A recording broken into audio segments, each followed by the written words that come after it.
Part of being blessed and having things in life is to be able to help others and give back. I don't need, riches. I just need survival. Just try to put yourself in other people's shoes. Have empathy for people, not sympathy. Have empathy.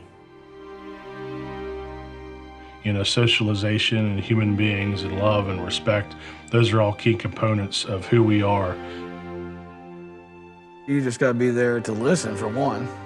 I mean, actually hear what they're saying, not just to give your opinion.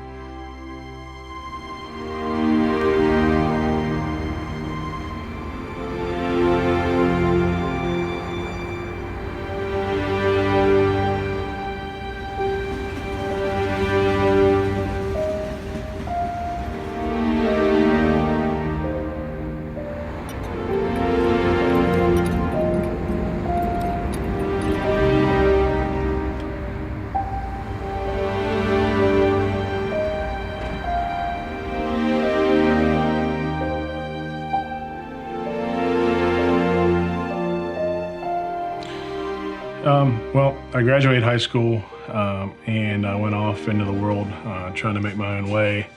I got a few jobs. Through those jobs, it didn't work out, and I ended up, through a series of circumstances, homeless. I lived on the street for quite some time. Basically, I hit rock bottom when I was without a place to live. That was a huge hit to my pride. Huge hit to me feeling like a person. I didn't really feel like I got to where I didn't feel I was worth anything. I got to feel that I didn't have any potential. I got to feel that I was never going to make it. Everyone who'd ever doubted me, I felt like they were right. And I kind of lost track of who I was. I never experimented with drugs or anything like that. I'd never done anything like stealing or violence or drugs, but I did feel very, very depressed mentally, and I had a very low sense of self-worth. From there, I was basically forced to form a relationship with Christ. I had no one else or nothing else to help me. I began to pray, and slowly I began to educate myself about Christ. I ran into people that did random acts of kindness for me. With those random acts of kindness, the smallest gesture was massive.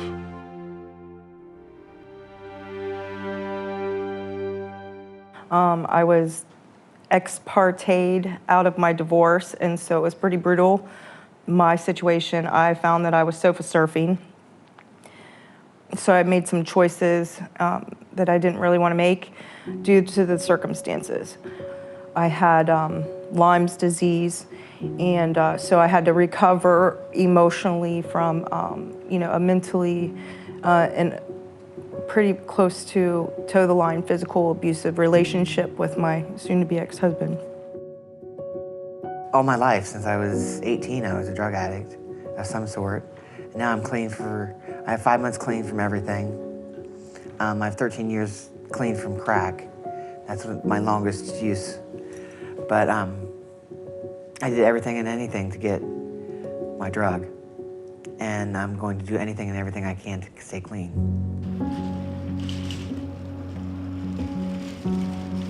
And from what we see on their day-to-day basis, I mean, they live obviously with no means. At maximum they're blessed to have a tent, sleeping bag, clothes, but they also got to carry this around all day long.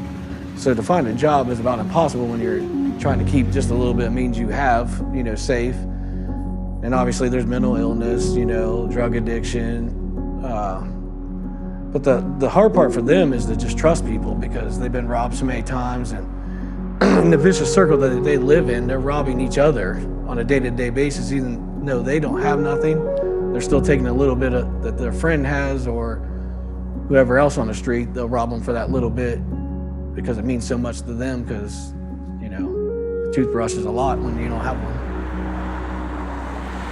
So we, I feel like, are collaborators. We try to collaborate with a lot of the nonprofits in the community to help resolve those issues. I had spoken earlier about a couple of people from our Monday night meal that we know right now are homeless and can't afford to be homeless.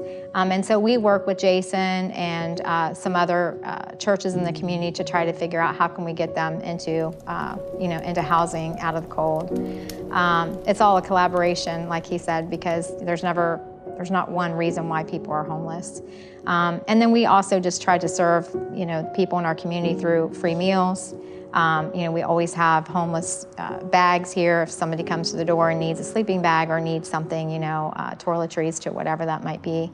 But we really believe at the Look Up Center that, we want to be that hand up. We want to help people look up. We want to help you get from poverty to prosperity through programming and through learning again and through, opportunities to get connected with jobs if you're ready for that change.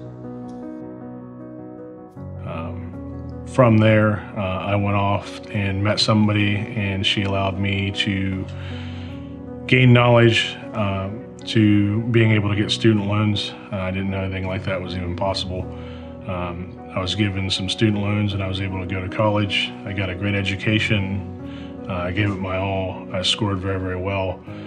From there, I went to work for a company as a field engineer.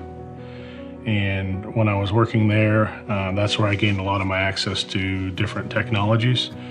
I worked for them for quite a while, and then I left and went to work for a auto body shop, and I was a frame technician.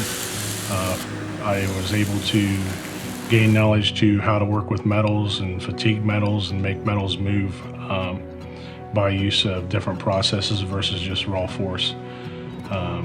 And from there, I went to work for a German company, and I was basically an installer or a field engineer, and I went out on jobs and basically reversed engineered problems. Before long, it didn't take them long to make me actually a trainer. So I started training other technicians, and I didn't make it home more than one day a month usually.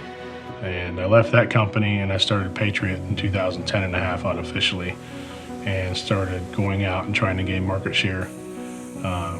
In 2011, we were on the books, and we started doing jobs. I left the other company, and we started getting jobs, and we began growing the company based upon the value I was able to provide with the experience I'd accumulated previously. I just decided I was sick and tired of being sick and tired. And you have to want it in your soul, in your heart. There's no rehab, there's no parent, there's no friend that can get you clean. You have to do it yourself. And that's what people don't understand. The more you beg them to quit, the more they're gonna run to it. And people really need to be aware of that.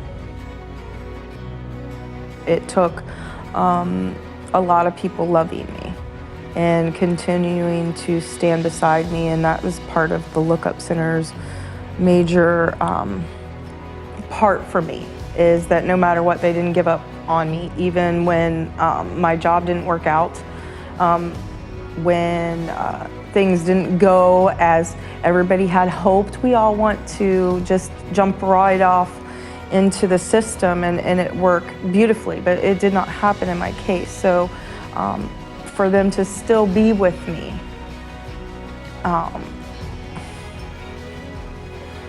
to stand beside me along the way, they have not given up on me, and I just love them because of it. Part of being blessed and having things in life is to be able to help others and give back. We are basically stated in the Bible that those who give to the poor will be enriched. They'll receive a reward. And that goes to the core of everything. If you take care of those who need a hand up, if you go talk to somebody, even as simple as going to a nursing home and talking to somebody that's, quote, schizophrenic or has lost their mind and don't have family around, those small gestures make a huge change in someone's morale and someone's feeling of who they are. I feel that myself, especially as a business leader, I have to operate that way. I don't feel that I'm obligated to do so. I feel that basically it's part of who we are. I think it's a misconception that they're just trash. They're thrown away to the wayside. They're still human beings. They still need love. They still need somebody to reach out to them. They're just lost and forgotten. We think that they made their own bed and they need to lay in it. That kind of mentality, but that's not true. You need to help out somebody that's down on their luck more than you need to help somebody that's up. Instead of receiving, give to somebody. So I think that's the main thing. Just open your eyes up to the problem and the world we live in today. I don't need, riches. I just need survival. And so I need finances to survive, and it's not working at this moment. My finances are pretty poor. So it would be joyful to not be a burden to my family financially.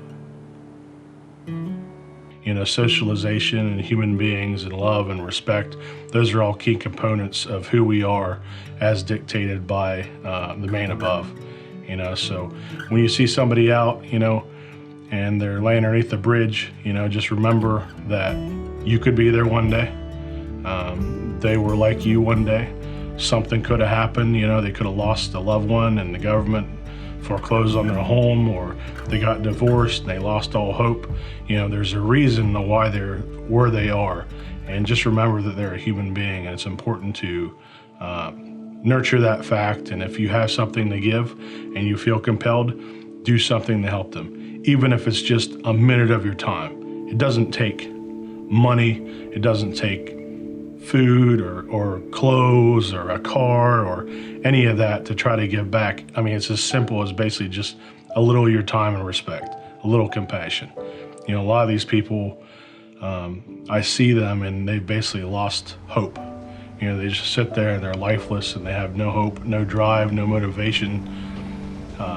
And it's as simple as someone coming up and giving them a little attention to make them feel like they're somebody again, to make them feel humanized.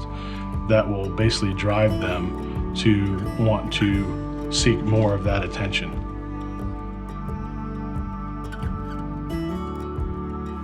Just listen. Sometimes that's all that we need some days. Instead of going out and using, if we had somebody to listen to what was going on in our life, we wouldn't use that day. Just try to put yourself in other people's shoes. Have empathy for people, not sympathy. Have empathy. That's a big difference between those two words. And when you learn both of them, you might be able to help somebody.